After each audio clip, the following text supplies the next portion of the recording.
As I've followed the money, I've learned that almost everything I once believed about money is simply not true.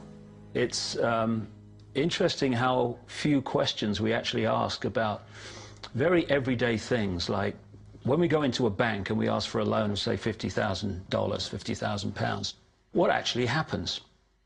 You see, most people live their lives based on a kind of vague image of what happens. What actually happens is you ask for £50,000, they type into your account £50,000. That's all they do. They don't mint any coins, they don't print any money, they don't move any precious metal anywhere. They just put £50,000 into your account on a computer screen. From that moment, you start paying interest on money that has never, does not, and will never exist. It turns out that banks actually have about 9 times as much money loaned out as they have on reserve in their vaults. This is possible because of what's referred to as fractional reserve lending. The way it works is that the Federal Reserve, or the central bank in any country, is legally allowed to determine the amount a bank must have on reserve. In the US, it's currently around 10%. So if you deposit $10,000 into the bank sets aside 10%, or $1,000, and then loans out the rest of your money. The way it works is, say another person comes into the bank and asks for a car loan of $9,000. At this moment, the bank loans out the $9,000 from your original deposit. It isn't there anymore. The borrower then pays the person selling the car, and they go deposit the money into another bank, which is part of the same central banking system. This $9,000 is treated as a new deposit, and the process continues. The money gets redeposited and reloaned until the initial deposit of $10,000 becomes $100,000.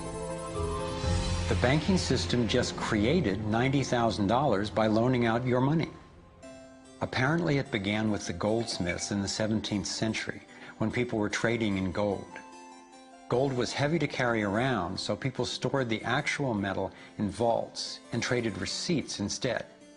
Those receipts were the first paper money. Since only a few people would withdraw their gold at any given time, the vault owners, basically the new bankers, began creating receipts for more metals than they actually held. They loaned out those receipts and charged interest on money, gold, that they didn't really have. That's how our so-called fractional reserve system was born. In this system, the bankers get to make up money out of nothing, while the rest of us have to work hard to earn it. It has created a modern form of serfdom where the mass of society is now working to pay off their debt to the banks.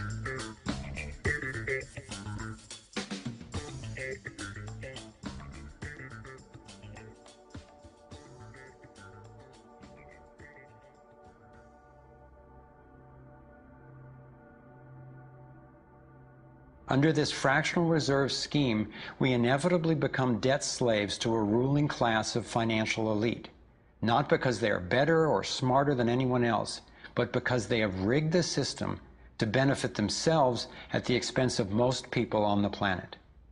Catherine Austin Fitts is an expert on this issue.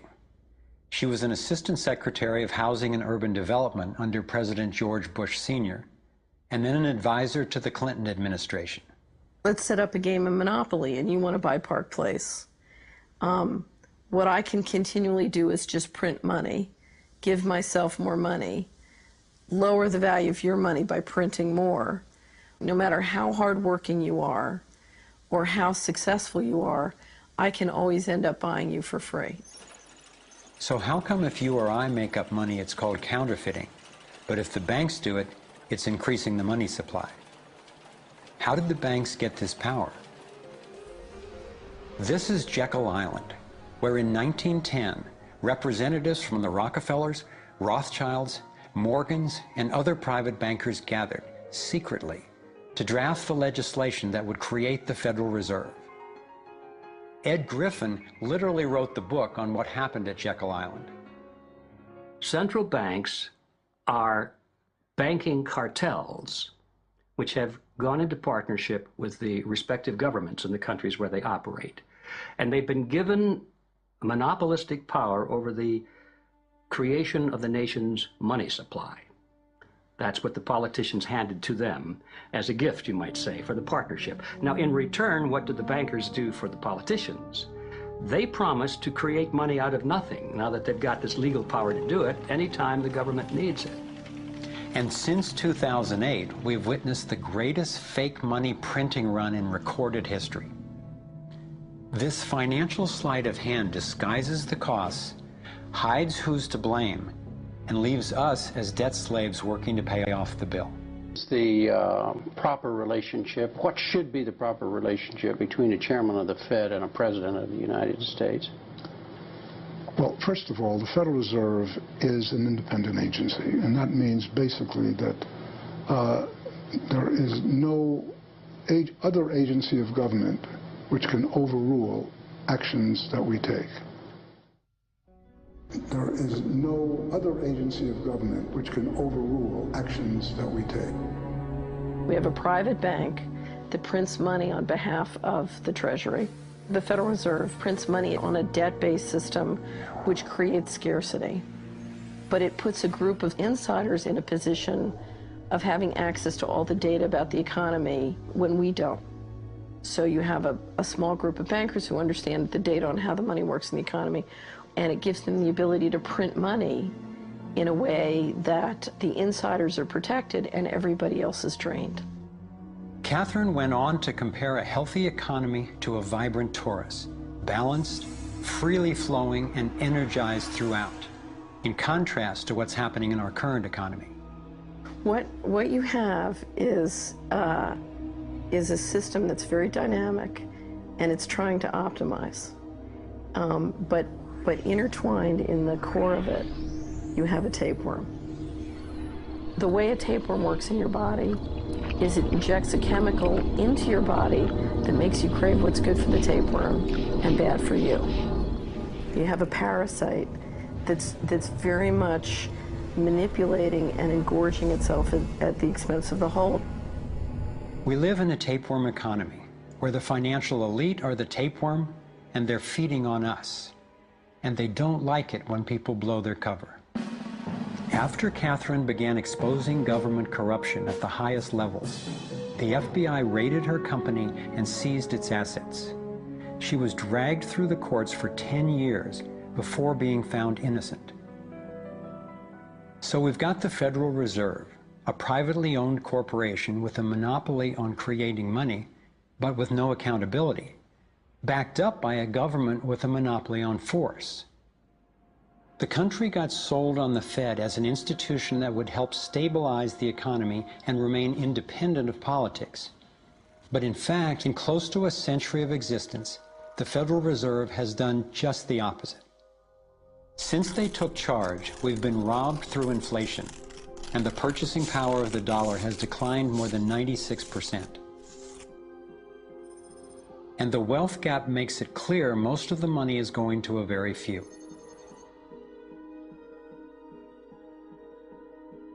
Only 16 years after the Federal Reserve was in power, America experienced the Great Depression. My research revealed that before the big crash in 1929, the elite bankers pulled their money out of the stock market. After the crash, they used that money to buy up cheap stocks and smaller failing banks for pennies on the dollar. Among the bankers who consolidated their wealth this way were the Rothschilds, Rockefellers, and Morgans. A similar scenario played out in the 2008 financial collapse, with the same bankers benefiting. In the years leading up to the collapse, the biggest banks, including Bank of America, Citigroup, and Chase, controlled by the Rothschilds, Rockefellers, and Morgans, were bundling and trading bad loans that they knew would eventually fail. It's like putting rotten oranges in a box and selling them as grade AAA. The bundlers of the debt knew it was only a matter of time before someone would open that box and see that the content was worthless, since they were the ones who packed the boxes in the first place. When the rotten oranges, what we hear about as unsound loans, derivatives and credit default swaps were finally discovered, everyone was impacted. People lost their homes, their jobs, their businesses, and their retirements. Meanwhile, the biggest banks who created the problem in the first place were the ones who got bailed out. Why's that? Why would the Federal Reserve give trillions to the banks, even though the majority of Americans were against bailing them out? And why not help those most in need rather than the perpetrators of the financial collapse? My research led me to believe that the same people who created the Federal Reserve, the Rothschilds, the Rockefellers, and the Morgans, still control it, and they use this scheme to bail themselves out at our expense. Many of the banks created are still the most powerful lobby on Capitol Hill, and they, frankly, own the place. I'm convinced that the near collapse of the economy in 2008 resulted from an orchestrated pump and dump scheme designed and executed by the big bankers to consolidate wealth and power. David Icke explains how he sees the Federal Reserve rigging the so-called business cycles. Stage one, it's like throwing a fishing line out. Stage one, you put lots of money, units of exchange, into circulation. You do this by pushing interest rates down, by making lots of loans. This is the part of the cycle we call a boom. Because there's lots of units of exchange in circulation, there's lots of money changing hands. That generates lots of economic activity. That generates jobs. And as more and more money is spent, there's more demand. So companies take out more loans of fresh air money to increase their production. People get confident in their everyday lives. Hey, you know, I work for this company, they've got lots of orders, it's really going great, my job's safe, I tell you what, we can have a bigger house. Then they start to change it. What they do is they pull the fishing line in. They push interest rates up. Now, fewer people, are taking out loans, and they make the criteria for having a loan from the bank stronger anyway. And also, now, as interest rates have gone up, a larger part of people's income is going to pay back the extra interest and not being circulated in buying things. Suddenly, there's nothing like as much money in circulation, and therefore, fewer things are being bought. Companies start to go down in terms of their profits. They start to shed jobs, and they start to go out of business. People lose their jobs, they can't pay the mortgage anymore of the big house they took out in the good times. Now what the banks are doing is starting to reel the fishing line in, because as they go bankrupt, companies and individuals, the banks get the real wealth, the property, the land, the resources that they had signed to them for lending merely figures on a screen. Now this economic cycle of fishing line out, fishing line back, lots of units in circulation, pull them in, has been going on for centuries. And what it's done, it's stolen and accumulated the real wealth of the world in the hands of the few.